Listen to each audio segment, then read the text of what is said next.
இஸ்ரோ சார்பில் GSLV F-15 rocket இன்று ஜனவரி 29ஆம் தேதி காலை 6:23 மணிக்கு ஸ்ரீஹரிகோட்டா ஏவுதளத்தில் இருந்து விண்ணில் பாய்ந்தது.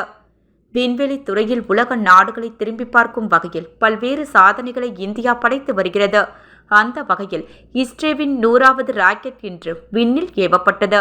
இன்று காலை 6:23 மணிக்கு ஆந்திர மாநிலம் ஸ்ரீஹரிகோட்டாவில் உள்ள சதீஷ் தாவான் விண்வெளி ஆய்வு மையத்தில் 2வது ஏவுதளத்தில் இருந்து NVS-02 செயற்கைக்கோளை சுமந்து செல்லும் GSLV F-15 ராக்கெட் விண்ணில் பாய்ந்தது.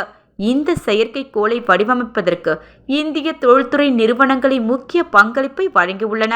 இந்த ராக்கெட்டை GPS சேவை அளிப்பதற்காக NVS-01 என்ற செயற்கைக்கோளை விண்ணில் ஏந்தி நிலைநிறுத்தியது. இந்த NVS-02 செயற்கைக்கோள் தரை, கடல், வான்வெளி போக்குவரத்தை கண்காணித்து பேரிடர் காலங்களில் துல்லிய தகவல்களை தெரிவிக்கும்.